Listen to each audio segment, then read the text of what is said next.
الشيطان الرجيم بسم الله الرحمن الرحيم والليل إذا يغشى والنهار إذا تجلى وما خلق الذكر والأنثى إن سعيكم لشتى فأما من أعطى واتقى وصدق بالحسنى فسنيسره لليسرى وأما من بخل واستغنى وكذب بالحسنى فسنيسره للعسرى وما يغني عنه ماله إذا تردى إن علينا للهدى وإن لنا للآخرة والأولى فأنذرتكم نارا تلظى لا يصلاها إلا الأشقى الذي كذب وتولى وسيجنبها الأتقى الذي يؤتي ماله يتزكى وما لأحد عنده من نعمة تجزى إلا ابتغاء وجه ربه الأعلى ولسوف يرضى صدق اللہ۔ سورۃ اللیل مکی صورت ہے۔ فما واللیل اذا یغشی، قسم ہے رات کی جب وہ چھا جائے، ہر چیز کو چھپا لے۔ والنہار اذا تجلی، اور قسم ہے دن کی جب وہ روشن ہو جاتا ہے، ہر چیز کو روشن کر دیتا ہے، ہر چیز نظر آنا شروع ہو جاتی ہے، اور رات کے اندھیرے میں ہر چیز چھپ جاتی ہے، اور دن کی روشنی کے اندر ہر چیز روشن ہو جاتی ہے۔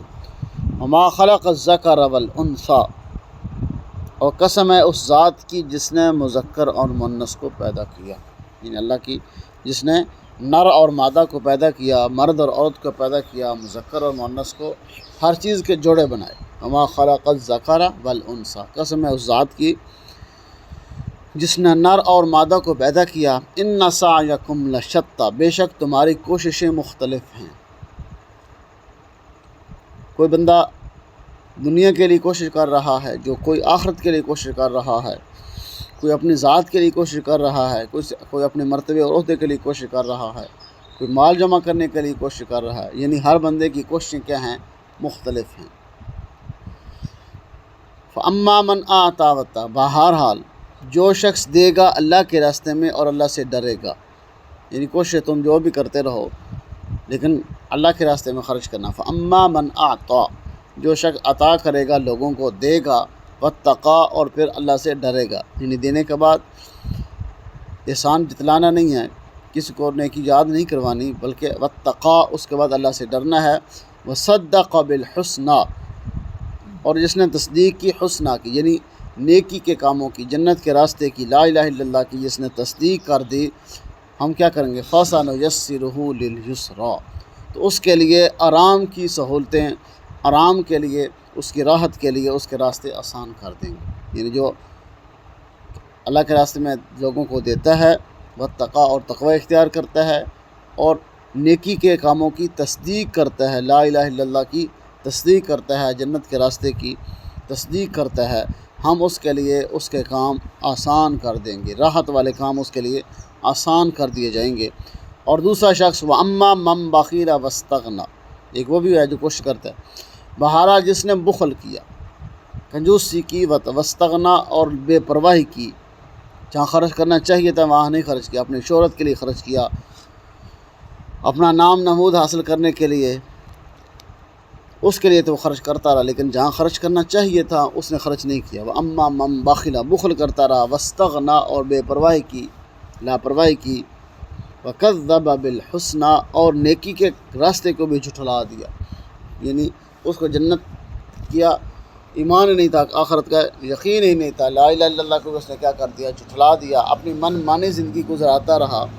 اپنے نام و نمود کو حاصل کرنے کے لیے، وہ شہرت حاصل کرنے کے لیے تو خرچ کرتا رہا، تو ہم کیا کریں گے؟ فَسَنُيَسِّرُهُ لِلْعُسْرَى، تو ہم اس کے لیے مصیبت والے راستے آسان کر دیتے ہیں، یعنی جو جس طرف چل پڑتا ہے تو اس کے لیے کیا کرتے ہیں؟ ہم اس کے لیے، وہ جو نیکی کے راستے پہ چلتا ہے تو ہم اس کے لیے نیکی کے راستے آسان کرتے ہیں، اور جو برائی کی طرف چلتا ہے تو ہم اس کے لیے برائی کے راستے آسان کر دیتے ہیں۔ وَمَا يُغْنِي عَنْهُ مَالُهُ إِذَا تَرَدَّى، تو پھر اس کا مال اسے کچھ کام نہیں آتا جب وہ برباد ہونے لگتا ہے، جس وقت ہماری پکڑ آتی ہے، یا قیامت کے دن جس وقت ہمارا عذاب اس کے اوپر اترے گا، جب اس کو جہنم میں داخل کیا جائے گا، تو پھر اس کا وہ مال جو نام و نمود حاصل کے لیے شہرت کے لیے اس نے خرچ کیا ہوگا، جو بھی اس نے اکٹھا کیا ہوگا، جب وہ برباد ہو رہا ہوگا، تو کوئی کام اس کے وہ نہیں آئے گا، اس کا مال، اس کا وہ شہرت، اس کی وہ ساری چیزیں۔ ان علینا للہدا، ہمارے ذمہ تو راستہ دکھانا ہے۔ اللہ فرماتا ہے ان علینا للہدا، بے شک ہمارے ذمہ للہدا یعنی راستے دکھانا ہے، اور ہم نے وہ دکھا دیے، وہدیناہ النجدین، دونوں راستے دکھا دیے، نیکی کا والا راستہ بھی بتا دیا، برائی والا راستہ بھی بتا دیا۔ اب آگے اختیار جو ہے وہ انسان بندے کا ہے۔ اور وَإِنَّ لَنَا لَلْآخِرَةَ وَالْأُولَى، اور بے شک آخرت اور دنیا یہ ہمارے قبضے کے اندر ہے، جس کو ہم چاہتے ہیں آخرت عطا فرماتے ہیں، جس کو دنیا دیتے ہیں، یعنی راستے ہم نے انسان کو دونوں دکھائے ہیں۔ وَإِنَّ لَنَا لَلْآخِرَةَ وَالْأُولَى، اور راستے دکھانے کے بعد پھر یہ دونوں چیزیں دنیا بھی اور آخرت بھی، قبضہ کنٹرول پھر بھی ہمارا ہی ہے۔ تم جتنی بھی دنیا حاصل کر لو، جتنا بھی کما لو، کہ دنیا تمہارے قبضے میں نہیں آ سکتی، کیونکہ قبضہ کنٹرول کس کا ہے؟ اللہ کا ہے۔ آخرت اور دنیا دونوں قبضہ کس کا ہے؟ اللہ کا ہے۔ فَأَنذَرْتُكُمْ نَارًا تَلَظَّىٰ، کہ میں تمہیں ڈراتا ہوں اس آگ سے جو دہکتی ہوئی آگ ہے، جو شعلے مارتی ہوئی آگ ہے، اس سے کرو ڈر جاؤ۔ لا يصلاها الا الاشقى، نہیں داخل کیا جائے گا اس میں مگر وہی جو بدبخت ہے، شقی ہے، یعنی جو نیکی کا راستہ اختیار نہ کر سکا، برائی والے راستے پہ چلتا رہا، برائی کے کام ہی کرتا رہا، بدبخت ہے۔ یعنی جب انسان نطفہ پہ ماں کے رحم کے اندر ٹھہرتا ہے تو اس وقت انسان کو کسی کو شقی لکھ دیا جاتا ہے، کسی کو سعید لکھ دیا جاتا ہے۔ تو پھر صحابہ نے عرض کیا یا رسول اللہ، پھر ہمارے اعمال کس کام آئیں گے؟ تو پھر ہم اللہ کی تقدیر پہ ایمان لا کے بیٹھ جاتے ہیں کہ ٹھیک ہے جس طرح اللہ نے چاہا۔ میں کہ نہیں، انسان کو شقی یا بدبخت لکھ دیا جاتا ہے، لیکن جب دنیا کے اندر آتا ہے تو اس کو پھر دونوں راستے بھی دکھا دیے جاتے ہیں، نیکی کا راستہ۔ اب وہ اٹھک بیٹھک اگر نیکی والے کاموں کی طرف کرتا ہے تو اس کے لیے وہ راستے آسان کر دیے جاتے ہیں، اگر وہ برائی کے کاموں کی طرف چلتا ہے تو اس کا ذہن، تو ہم اس کے لیے وہ راستے آسان کر دیتے ہیں۔ یعنی اس کو انسان کو نہ مختار کل بنایا ہے، نہ مجبور محض بنایا ہے، یعنی سارا کچھ اس نے خود ہی کرنا نہیں، نہ مجبور بنایا کہ وہ وہی کرے گا جو اللہ اس کو کروائیں گے۔ یعنی انسان کو اللہ نے دنیا میں اختیار دے دیا ہے، راستے بتا دیے۔ اگر یہی بات ہوتی پھر اللہ اپنے انبیاء کو نہ بھیجتا۔ انبیاء علیہ الصلوۃ والسلام بھی اپنی محنت کر رہے ہیں اور شیطان بھی اپنی محنت کر رہا ہے، یعنی محنت دونوں کر رہے ہیں، تو پھر جو ان کی بات مانے گا انبیاء علیہ الصلوۃ والسلام کی، وہ انسان سعید بن جائے گا، کیونکہ حدیث کے اندر آتا ہے کہ انسان ساری عمر نیکی کا اعمال کرتا ہے لیکن آخر کے اندر ایسا عمل کر دیتا ہے، لیکن اس کا نام جہنم میں لکھ دیا گیا ہوتا ہے، ایسا عمل کر دیتا ہے کہ وہ جہنم والوں میں ہو جاتا ہے۔ اور ایک انسان ساری عمر گناہ کرتا رہتا ہے اور آخری وقت کے اندر کہ ایسا عمل کر دیتا ہے نیکی والا، تو کیا ہے، اس کو جنت والوں میں لکھ دیا جاتا ہے۔ یعنی جیسی وہ مجلس اختیار کرے گا، جیسے وہ کام کرے گا، اٹھک بیٹھک، ہمارے کسی بندے کے بارے میں پتہ کرنا ہو، یہ اس کی حالت کیسی ہے، اس کا مزاج کیسا ہے، اس کا کردار کیسا ہے، تو کہتے ہیں کہ اس کے اٹھنے بیٹھنے والے لوگوں کو دیکھ لو کہ ان کا اٹھنا بیٹھنا کن کو لوگوں کے ساتھ ہے، تو پھر خود ہی پتہ چل جائے گا اس کی حالت کیسی ہے۔ اس فرمایا کہ اس کے اندر داخل نہیں ہوگا مگر وہی شخص جو شقی ہے، بدبخت ہے، الذی کذب وتولی، اور وہ جس نے جھٹلایا اور منہ پھیرا، یہ نیکی کے راستے کو، جنت کو، آخرت کو جھٹلا دیا اور منہ پھیرتا رہا، وہی کیا ہوگا، اس کے اندر داخل کیا جائے گا۔ وَسَيُجَنَّبُهَا الْأَتْقَى، ہم اس کو بچا لیں گے جو سب سے بڑا متقی ہے۔ یہاں سے آگے جو ہے حضرت ابوبکر صدیق رضی اللہ تعالیٰ کے شان کے اندر یہ آیات نازل ہوئی تھی۔ وَسَيُجَنَّبُهَا الْأَتْقَى، ایک ہوتا ہے بندہ متقی ہو، ایک ہوتا ہے اتقیٰ، یعنی جو متقی سے بھی آگے ہوتا ہے۔ فرمایا کہ اللہ نے حضرت ابوبکر صدیق رضی اللہ تعالیٰ اتقیٰ کا لقب عطا فرمایا کہ بہت زیادہ اللہ سے ڈرنے والے تھے، متقی سے بھی آگے تھے، یعنی اتقیٰ اللہ نے ان کو فرمایا کہ ہم اس کو بچا لیں گے جو اتقیٰ ہے۔ الذی یؤتی مالہ یتزکی، جو مال اپنا دیتا ہے اس لیے کہ وہ پاک ہو جائے، اپنی شہرت کے لیے نہیں، نام و نمود کے لیے نہیں، ولولے کے لیے نہیں، یعنی اپنا نام بنانے کے لیے مال نہیں خرچ کرتے، بلکہ صرف وہ مال اس لیے دیتے ہیں کہ اللہ مجھے پاک کر دے، میرا نفس پاک ہو جائے، مجھے اللہ بچا لے۔ وما لأحد عنده من نعمت تجزا الا ابتغاء وجہ ربہ الاعلی، اور اس کے ذمہ کسی بندے کا احسان نہیں ہے مگر وہ خرچ کس کے لیے کرتا ہے، الا ابتغاء وجہ ربہ الاعلی، اپنے رب کے لیے وہ خرچ کرتا ہے، اپنے رب کو راضی کرنے کے لیے۔ ابوبکر صدیق رضی اللہ تعالیٰ کے بارے میں آتا ہے کہ انہیں جب حضرت بلال حبشی رضی اللہ تعالیٰ کو خریدا تو حضرت بلال حبشی نے پوچھا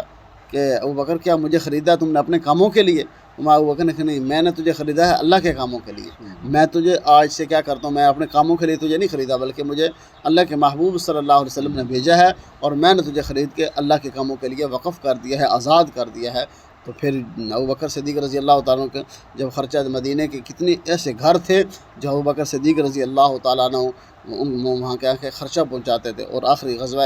کے اندر، غزوہ تبوک کے اندر، جب حضرت آپ صلی اللہ علیہ وسلم نے چندے کی اپیل کی، ابوبکر صدیق رضی اللہ تعالیٰ عنہ گھر کا سارا مال لے کے آئے، تو اس وقت کیا ہے اللہ کے محبوب صلی اللہ علیہ وسلم نے کیا فرمایا تھا کہ میں سارے لوگوں کے احسانات کے بدلے چکا چکا ہوں، لیکن ابوبکر کے احسان کا بدلہ خود اللہ ہی عطا فرمائیں گے. یہ انہوں نے اتنا مال. اور یہاں حدیث کے اندر آتا ہے کہ بندہ لوگوں پہ کیا کرے، احسان کرے، اور اس لیے مال خرچ نہ کرے کہ اس بندے نے میرے اوپر یعنی احسان کیا تھا یا میرے یہ کام آیا تھا، لیکن وہ ذہن میں نہ رکھے، بلکہ کیا ذہن میں رکھے ثواب کی نیت سے. اگر بندہ کسی پہ احسان کرتا ہے تو پھر اس کو ثواب دیا جاتا ہے، اور اس نیت سے کرتا ہے کہ یار آج میں اس کے کام آ رہا ہوں یا کل میرے کام آئے گا، تو پھر وہ ثواب کی نیت نہیں ہوگی، وہ اپنا کام نکلوانے کے لیے ہوگی. یعنی جس پہ بھی احسان کرو، جس کے ساتھ بھی کوئی بھلا کرو، تو نیت کیا ہو، اللہ کی رضا ہو. تو اللہ کی جب رضا ہوگی تو تمہارے اوپر وہ وقت آئے گا ہی نہیں کہ جب یعنی یہ تمہارے کام آئے. اس لیے فرمایا کہ تم احسان کے بدلے احسان کرو، لیکن کیا ہے یہ نیت نہ رکھو، یہ بلکہ نیت کیا ہونی چاہیے، ثواب کی نہیں. یعنی الا ابتغاء وجہ ربہ الاعلیٰ، یعنی وہ خرچ کس کے لیے کرتے ہیں، اللہ کی رضا کے لیے کرتے ہیں، اللہ راضی ہو جائے. اور اللہ فرمایا والا سوف یرضی، انہوں نے ہمیں راضی کیا، خوش کیا. والا سوف یرضی، ایک وقت آئے گا ان قریب ہم اس کو راضی کریں گے. یعنی ابوبکر صدیق کے بارے میں آتا ہے. اور اگلی آیت کے اندر اللہ نے آپ وسلم کے بارے میں فرمایا نا، والا سوف یعطیک ربک فترضی، ہاں اللہ آپ کو اتنا عطا فرمائے گا کہ آپ راضی ہو جائیں گے. اور اوپر اور آیات میں اللہ نے ابوبکر صدیق کے بارے میں فرمایا ہے والا سوف یرضی، ہم ابوبکر کو اتنا دیں گے کہ وہ راضی ہو جائے گا کہ اس نے ہر چیز کس کے لیے خرچ کر دی ہے، میرے نام پہ، اور ہر چیز دین کے لیے خرچ کر دی، اپنے نبی پہ خرچ کر دی ہے. تو اب کیا ہے والا سوف یرضی، ہمارے ذمہ بھی یہ ہے کہ ہم اس کو کیا کریں گے، قیامت کے دن راضی کریں گے.